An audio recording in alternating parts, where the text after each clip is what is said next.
बोलो सियावर रामचंद्र की जय। उमापति महादेव की जय। पवन सुत हनुमान की जय। बोलो गुरु गोविंद की जय हो। राम कथा के रसक तुम भक्त रासुमति धीर। आई सुवासन करिए प्रभु तेज पुंज कपिवीर। लखन सिया रामचंद्र की जय। तो परसों की और कल की कथा में प्रसंग था, भगवान शिव जी की बारात आई, परछन किया गया, माता ने शोक किया। इसके बाद नारद जी ने समझाया। फिर बारात ली गई, बारात का स्वागत किया गया, भोजन कराया गया। फिर हेमंत जी ने कन्यादान किया, श्री शिव जी ने कन्या का दान ग्रहण किया। इसके बाद वेद की विधि से पूरा विवाह संपन्न किया गया। हेमंत जी ने पार्वती जी को विदा किया। विदा करने के पूर्व पार्वती जी की माता मैना ने उनको समझाया कि तुम्हें वहाँ किस प्रकार रहना है, कैसा रहना है। इसके बाद श्री शिव जी, पार्वती जी और सभी देवता लोग वहाँ से प्रस्थान किया, कैलाश पर्वत पर आए। देवता अपने अपने घर चले गए। वहाँ हेमंत जी ने जिनको पर्वतों को, वनों को, सागरों को जिनको निमंत्रण दिया था, तालाबों को, सबको सासम्मान विदा किया। कुछ दिन माता पार्वती और शिव जी ने विहार किया। बहुत समय बीत जाने के बाद छठवदन यानी महाराज कार्तिकेय जी का जन्म हुआ। उन कार्तिकेय जी का जिन्होंने उस दैत्य का वध किया, जिस दैत्य के वध करने के लिए देवताओं ने शिव जी से विवाह का आग्रह किया था। तारक नाम का असुर था।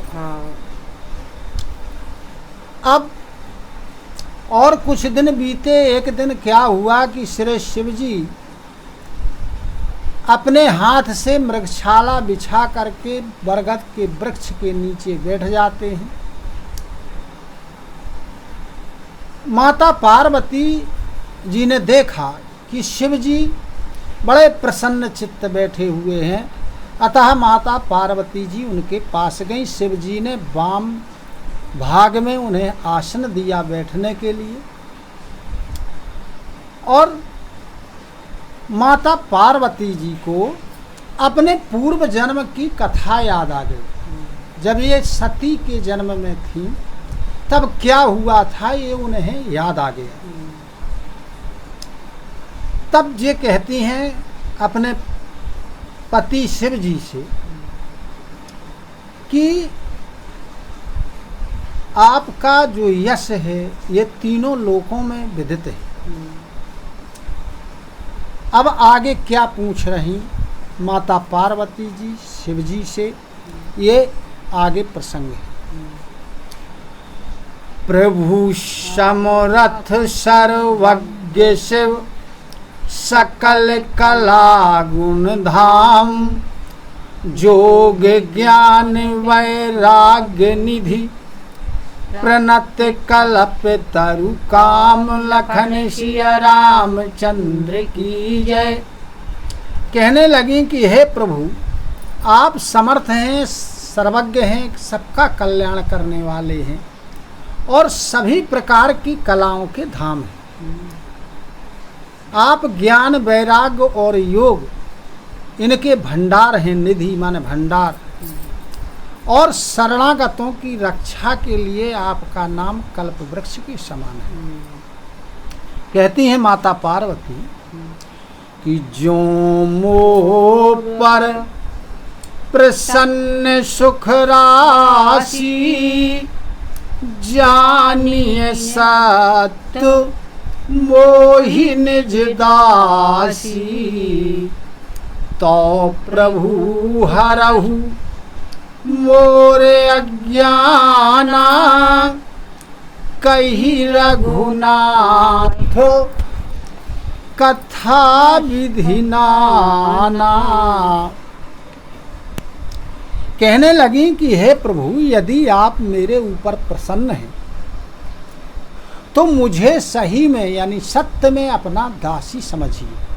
मैं आपकी दासी हूँ, इसलिए हे प्रभु आप मेरे अज्ञान को दूर करिए। अब अज्ञान होगा कैसे दूर? बोले कि भगवान श्री रामचंद्र जी की, रघुनाथ जी की मुझे कथा का श्रवण कराइए, यानी भगवान श्री रामचंद्र जी की कथा, लीला कथा उनकी सुनाइए।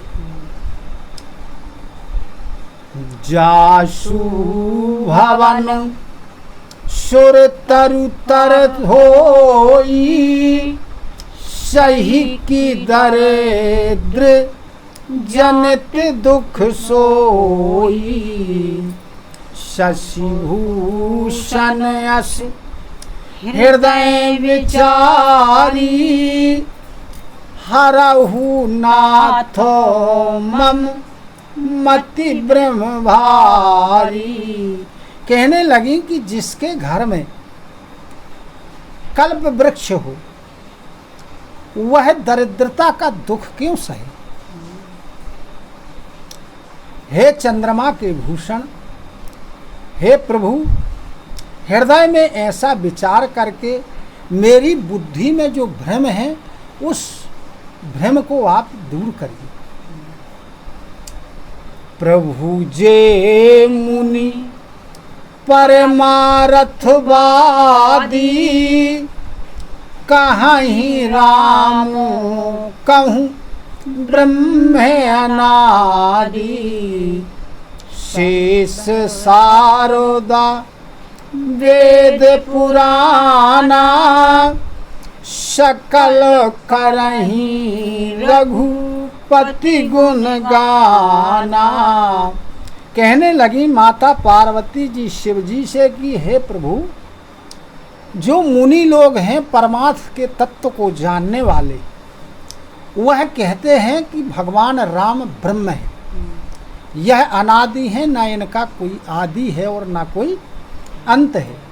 शेष जी ने, सरस्वती जी ने, वेदों ने और पुराणों ने ऐसा सभी ने कहा है, और सभी भगवान श्री रामचंद्र जी के गुणों का गान करते हैं। तुम पुनि राम राम दिन राती, सादर जपाहु अनंग अराती, रामु सो अवधो नृपति सुत सोई, की अजय गुण अलख गति कोई।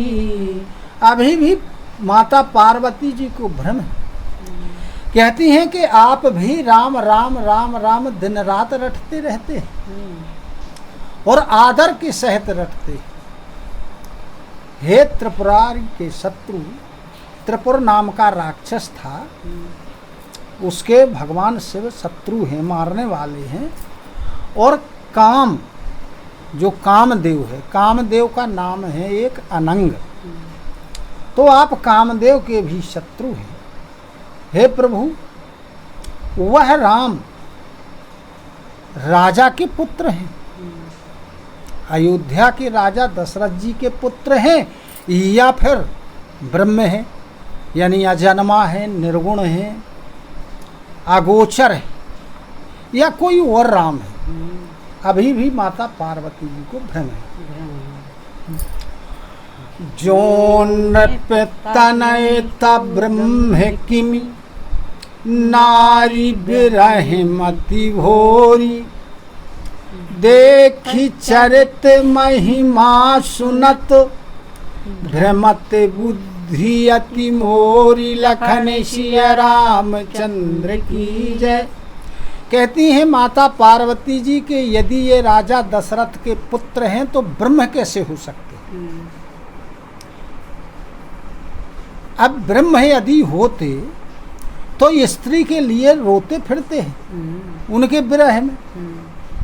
उनका जो चरित्र है वो ये बता रहा है मुझे कि मैं ब्रह्म नहीं हूं। और जब महिमा सुनती हूं उनकी तो ब्रह्म लगता। तो अब मेरी समझ में ये नहीं आ रहा है कि वो राजा के पुत्र हैं या ब्रह्म हैं, और इन दोनों के बीच मेरी बुद्धि फंसी हुई है। अतः कृपा करके मेरे भ्रम को दूर कीजिए। जो वाणी है व्यापक विभु को कहु बुझाई, नाथ मोहि सोऊ अज्ञे जानि ऋषि और जनि धरोहु, जेहि विधि मोहे मिटाए सोई करहु। कहने लगे, वो पार्वती जी कहने लगी कि हे प्रभु, यदि इच्छा रहे तो व्यापक समर्थ अनादि यदि कोई और ब्रह्म है तो हे नाथ मुझे आप समझा करके कहिए, और मुझे अज्ञानी समझ करके मेरे ऊपर क्रोध मत करिए। और जिस प्रकार से भी जैसे भी मेरा भ्रम दूर हो उसका आप उपाय कीजिए, वैसा समझाइए। मैं बनो देखी राम प्रभुताई, अति भय विकलो न तुम ही सुनाई।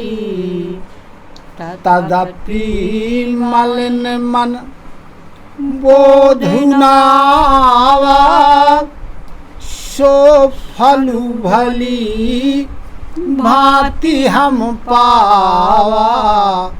कहने लगी कि मैंने वन में उनकी प्रभुता को देखा कि इनमें कितना प्रभुत्व है, कितनी प्रभुता है, और मैं अत्यंत भय से व्याकुल हो गई थी, इसलिए मैंने आपको नहीं बताया था, छिपा लिया था। और जो मैंने छिपाया है या जो नीच कर्म किया है, झूठ बोला है आपसे, फिर भी मेरे मन को कोई बोध नहीं हो रहा है। और जो मैंने झूठा आपसे बोला, उनका परीक्षण किया, आपसे बात छिपाई, उसका फल तो मुझे मिल चुका है। अजहूं कछु संसौ मन मोरे, करहु कृपा बिन वाँ कर जोरे। प्रभु तबो मोहि बहु भांति प्रबोधा, नाथ सो समूझी करहु जनि क्रोधा। कहने लगी कि अभी भी मेरे मन में कुछ संशय है, इसलिए मैं आपसे विनती करती हूँ, आप कृपा करिए मेरे ऊपर। आपने उस समय मुझे बहुत तरह से समझाया था, फिर भी मेरा संदेह दूर नहीं हुआ। आप ऐसा विचार करके मेरे ऊपर क्रोध मत करिए। तब करे अस विमोहे अब नाही, राम कथा पर रुचि मन माही। कहु पुनीत राम गुण गाथा, भुजग राजो भूषण सुर नाथा। पार्वती जी कहती हैं कि पहले जैसा मोह अब मेरे अंदर नहीं है, जो पहले था कुछ कम हुआ है। और भगवान श्री रामचंद्र जी की लीला कथा के सुनने का मेरा मन है, मेरी रुचि है, इसलिए आप जो भगवान राम की लीला कथा जो पवित्र है, भगवान राम के गुणों का आप गान करिए, मुझे सुनाइए। हे शेषनाग को आभूषण करने वाले देवताओं के नाथ, आप मेरे ऊपर कृपा करिए। बंदौ पद धरि धरनि शिरु, विनय करऊं कर जोरी। वरनहु रघुवर विशद जसु, श्रुति सिद्धांत निचोरी। लखन सिया रामचंद्र की जय। बंदों पद धरी धरन शिर, मैं पृथ्वी के ऊपर सिर रखकर आपके चरणों की वंदना करती हूँ और हाथ जोड़ करके आपसे विनती करती हूँ कि आप भगवान श्री रामचंद्र जी का जो गुणगान है, उनके गुणों का गान है, उनके यश का गान है, वह वेदों के सिद्धांत को निचोड़ कर आप मुझे सुनाइए। आगे कहती हैं कि यद्यपि जोशिता नहीं अधिकारी, दासी मनोक्रम बचन तुम्हारी। गूढ़ाऊ तत्व न साधु दुरावहीं, आरत अधोका जहाँ पावहीं। कहती हैं पार्वती जी की यद्यपि मैं स्त्री हूँ और स्त्री को सुनने का अधिकार